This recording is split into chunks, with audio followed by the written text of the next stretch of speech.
Good morning, Gary. How are you? Hi, good Hi, good morning, morning, Dr. Dr. Tiwari. Thank you so much. I know you had to make some adjustments to be here this morning, and I want to thank you very much for coming on the program. So, we're going to have a free flowing conversation, and I always conduct things in a democratic way.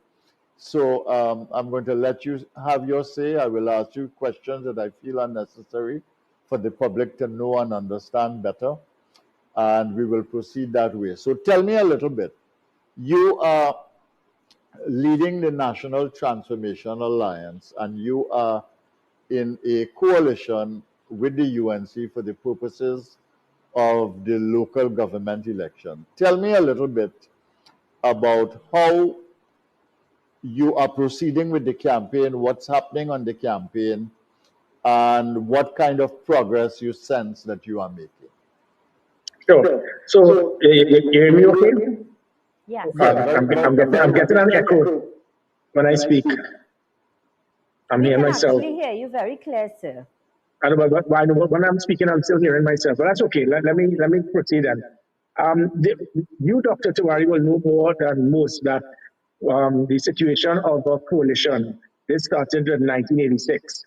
And I am very strategic as a political leader, as a politician, as a patriot of this country. It is obvious and it is clear cut that every single time there's a coalition in Trinidad and Tobago, the PNM would lose 100% of the time. In 1986, in 1995, in 2010 general election, and in 2010 local government. Every single time there's not a coalition, the PNM would always win, except on one occasion, and that government lasted a few months. So the data is there. It the NTA is seen as that bridge constituency. We call it the third party. It started with ONR with 91,000 votes in 81. It then went to NAR on their own 127,000 votes in 1991. The COP into 2007 with 147,000 votes, and it would continue to build. That has always been, I think, the catalyst. What the outcome of any national election is based on what that party decides to do, whether they go on their own, whether they join with the UNC or the ULF at the time, where it is that they are not there and it becomes a two-horse race, and with the two-horse race, the PNM would usually win. So what we have seen, however, is that the strategic alliance has the NTA dealing with the corporations like boroughs in Diego Martin, Port of Spain, San Laventil, Tuna Puna, Piapo, Arima, and Point Fortin. And what I've seen, Doctor, is that it's almost identical to what we picked up in 2010. So when we're looking at the data of the 2010 local government election, you're seeing the same flip over of those persons who may not necessarily be supportive or be a member of the UNC, but they want to reject the PNM. And that is where we have given them that opportunity. That added to the UNC votes in specific areas that would have been seen as hardcore PNM areas is what caused us to win those corporations in 2010, that being Diego Martin, Tunapuna, Arima, and San Fernando. And may I also add what we are seeing in Point 14 can also be a flip over factor. Okay, so are you sensing in your campaigning that that momentum that you spoke of in 2010 is repeating itself in 2023? Yes, doctor, definitely. That is exactly what I'm sensing. I mean, I have walked the hills of Ukarit. I've walked in Laventil Road, Paramin, Maraval, Sealots, Duggan Street, George Street, Nelson Street, Aruka, Arima, all through Point Fortin. And that is what I am. I was there in 2007 with the COP. I was there in 2010 with the People's Partnership. And what we are seeing is that type of disenchantment of people being totally frustrated, and they want to send that loud and clear message, not so much so to the PNM, but that to Keith Rowley. And that is where it is that we are seeing the information being passed with the polls and so forth, showing that those seats are now up, those corporations. So initially, I think the PNM's game plan was to put their focus on San Fernando to retain and Sangre Grande to win. Now, because of this alliance that has taken place, because they knew that they would have easily won those corporations in the corridor and a two-horse race with the UNC, they now have to reallocate their resources and their funding to make sure they maintain their rare echelon corporations, because they may very well lose those. So you think we are likely to see then penetration in places like the Diego Martin Corporation, Port of Spain City Council, Samuel Laventille, etc., as you come down the corridor? In other words, seats are going to be taken from the PNM, and it is possible that corporations or councils can be taken from the PNM. That is what you sense? Yes, doctor, definitely. And as I said, so that is what happened. Right now, it is 7-7 in corporations. That's correct. In 2010, it was 11-3, I think, 11-3. The four corporations that the PNM lost would have been Diego Martin, Tunapuna, Arima, and San Fernando. And now point 14 also becomes a factor. So best case scenario could very well become 12-2. Worst case scenario is that after walking in San Fernando, I walked with the UNC candidates in San Fernando because it is now 6-3 in San Fernando, but to the PNM. But two of those 6 seats, they won by 35 and 80 odd votes. So I went to those areas to get the flip over for those persons who would have been the ONR/NAR/COP/NTA voters. And they now have given the assurance that they are now going to come out to vote for the UNC candidate. And winning those 2 seats will now ensure that the UNC will win San Fernando. So I'm looking at worst case scenario will be 8-6, with several seats being won in the corridor for the NTA. Best case scenario could be 12-2 for the alliance, with us taking the corporations of Diego Martin, Tunapuna, Ariba, and Point Fortin. But let me ask you something. If what you are saying is true, and that were to happen, what is likely to happen after the local government elections?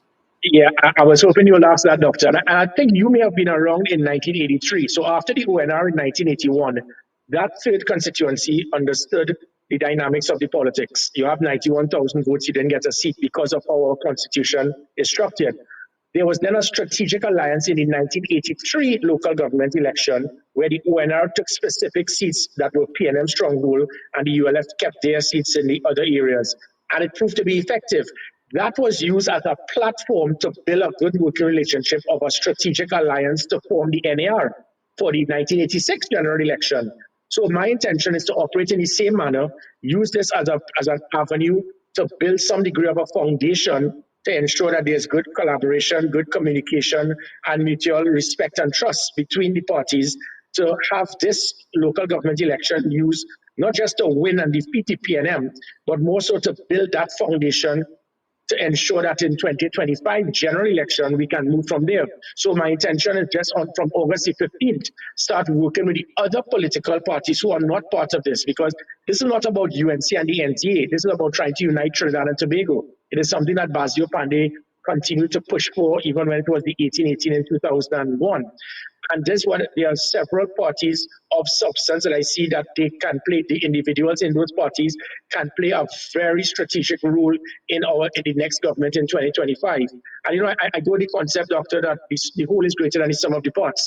People try to misinterpret or trivialize certain parties because they may not have a great following.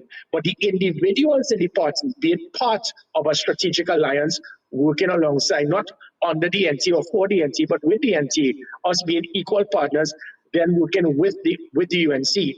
I think we can get this done. People complain about coalitions, Doctor, but the over 80 countries in the world had coalition governments or presently have, over 30 in Europe, a dozen in the Americas, Asia, Africa. Many have worked, some have not. But it's the same thing you could say about governments. I think the People's Partnership was a rush job because you ran to that Pfizer report after a snap election was called. This time now we have time to have a proper structure, to have dialogue, to make sure there's a proper framework to ensure that we will not repeat the mistakes of the past. So you see this local government election as critical to you and your fortunes and the fortunes of the opposition parties, the traditional opposition and yourself in this coalition. And you see this as a platform for building something like was built in 2010 and also 1986. This is what you are seeing as possible. Yes, Doctor, definitely. Because, you're looking at other parties such as the Congress of the People that may be very, very small at this time. But there's a history of the COP. We're looking at the MSJ, we look at COPE, and the party now formed by David John. There are several parties that I think that could be of substance and definite relevance. Working with us, working together, it will build the base of that bridge constituency. So this bridge constituency is not an NTA thing. The NTA is a symbolic name to represent that bridge constituency of those persons who would like to be part of a different system, structure, political party other than the PNM and the UNC. But I think working that together, it is going to have a very dynamic team of individuals that can assist in the transformation of Trinidad and Tobago. Okay, you are saying that there's a lot of hostility to the governing party, the PNM, and particularly to the Prime Minister as the leader of that party. But what is it that the coalition is offering people that you think will give them the enthusiasm to come out and actually support them to create the conditions for such a coalition as you talk about? Oh, sure. Well, several things. First is a degree of hope. The country seems hopeless right now. They have lost the appetite of believing that Trinidad and Tobago can be transformed. This gives that degree of hope for the country. The second is that there's a degree of bitterness by many persons who have actually been previous PNM supporters. And they want to send that message to Keith Rowley. When I walk those places I spoke about in Cocorate, in Lavantil, in Sealots and Claude Street, Duncan Street, they have all, every single place that I went that I just called, they have never seen the political leader of the PNM, never. And they were shocked to see a political leader of a party walking in PNM heartland areas. And that is leadership by example. You can't be a political leader and your only job is to just go on a platform and spit venom on opponents of other political parties, which brings to the other factor. Many persons are frustrated with the nastiness and the bitterness and the hatred that we are hearing from politicians, senior politicians, more so from Keith Rowley himself. I always say that you can't want to lead a country if you keep showing that you hate half of the country.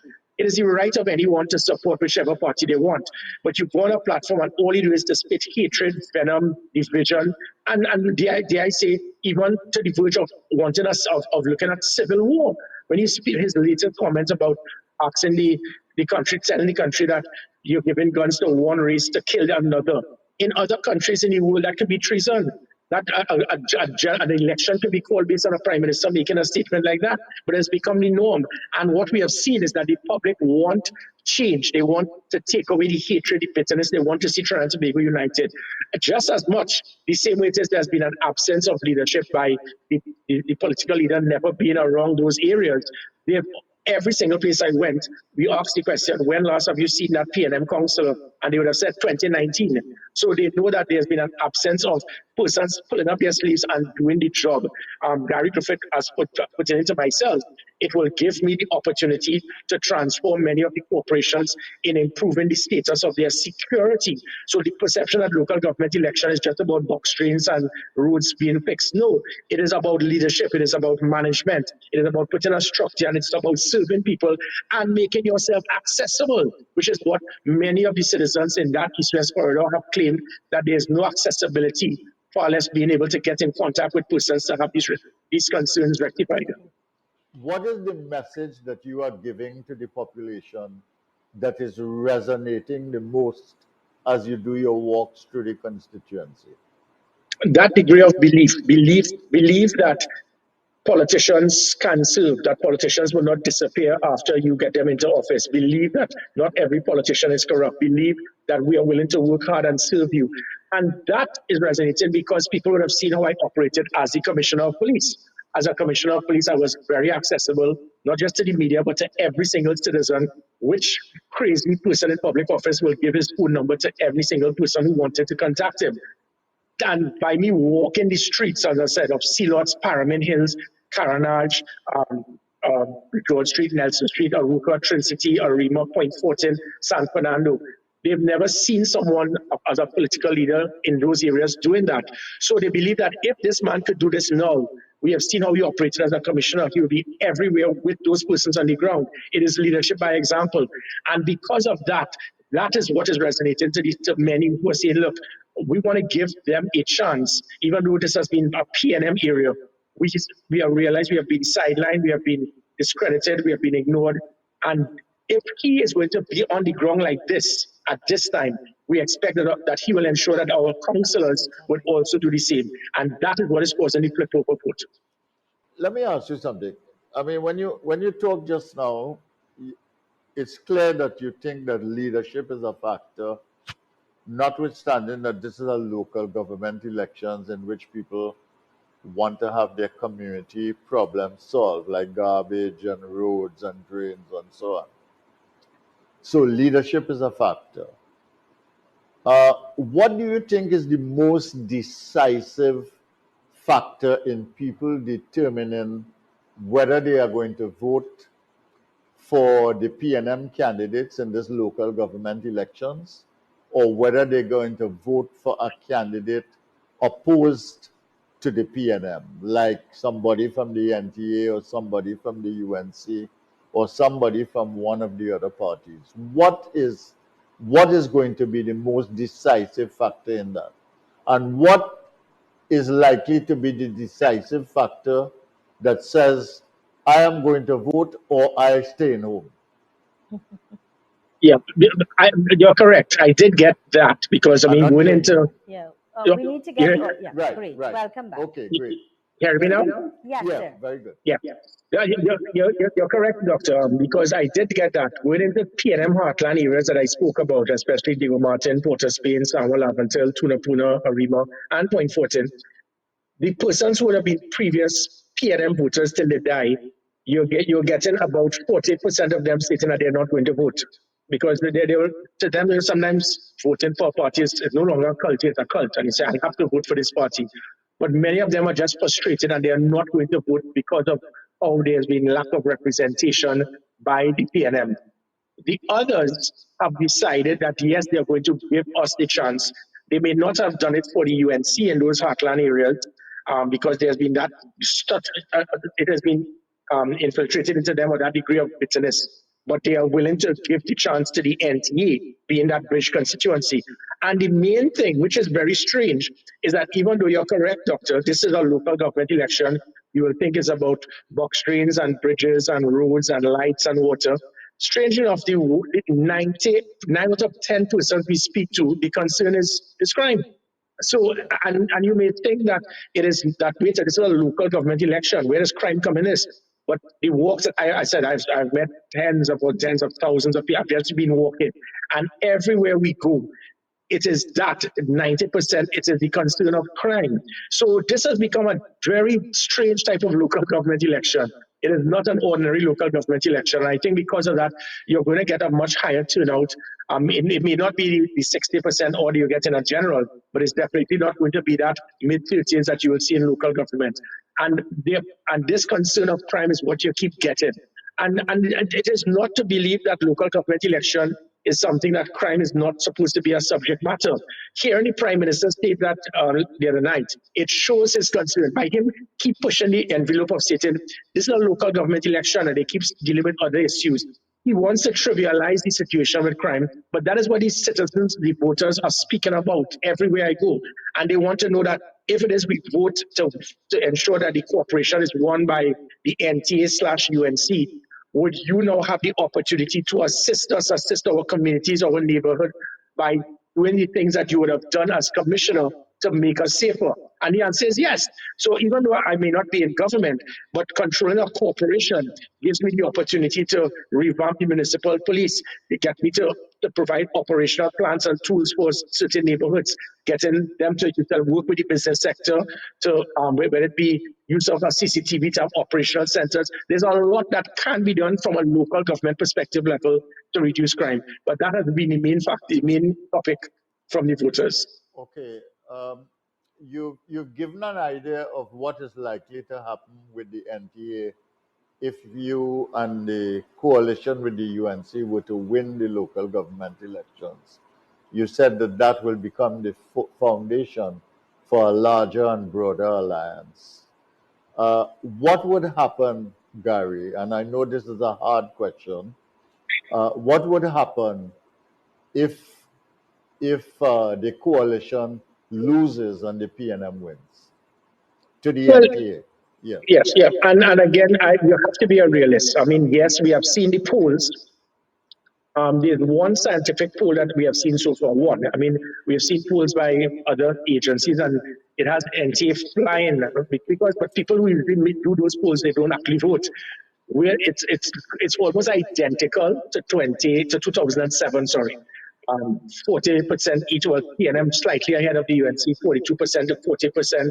The NTA with about 12-13%, and the other parties like 0.3% and so forth. So you're definitely, there's no question, you're definitely going to see, worst case scenario, a massive increase in voters against the PNM in the corridor. Whether it is going to be enough to flip over to win seats and corporations, that remains to be seen. But you can be guaranteed, because the 31 seats that we are going after, almost every seat was won by the PNM by over 500 votes. Yeah. Odd. And that is a lot in a local government big election. number. Yes, it is. Yeah, it's a lot to catch up. So, is it that we are going to have the same flip over as 2010? It remains to be seen, right? We believe, we are optimistic. But as you said, the worst case scenario is you're going to see a massive increase in disenchantment and persons voting for the NT or the UNC in those corporations along the corridor, and that spells an advantage. It means that we are kicking forward, we are moving forward. So it will be used as the starting block towards building something much bigger. Because as I said, every single time, I mean, so even though you look at the marginal seats for general election, St. Joseph, Tunapuna, San Fernando, you have a unified body of UNC with major third parties. The PNM is going to be defeated. So regardless of what the result is going to be, it will be more helpful if it is that we win corporations and seats. With this scenario, it is not going to affect the end result, the mission itself, which is 26. All right. I want to thank you so much for coming on the program and being so forthright on your issues, presenting your point of view in favor of your party, the NTA, but also dealing with, I think, reflectively on the prospects under conditions of defeat. And in anything that we are in, there's always that prospect. You can win, you can lose, you can draw. Things can be more difficult than you anticipate. Things can flourish and be very, very good. And Gary, I want to thank you for coming. You have a very, very good day today. I know you're going to campaign the rest of the day. And please enjoy the day and have a wonderful day. You too, doctor. Good to see you again. Take care. All right, good.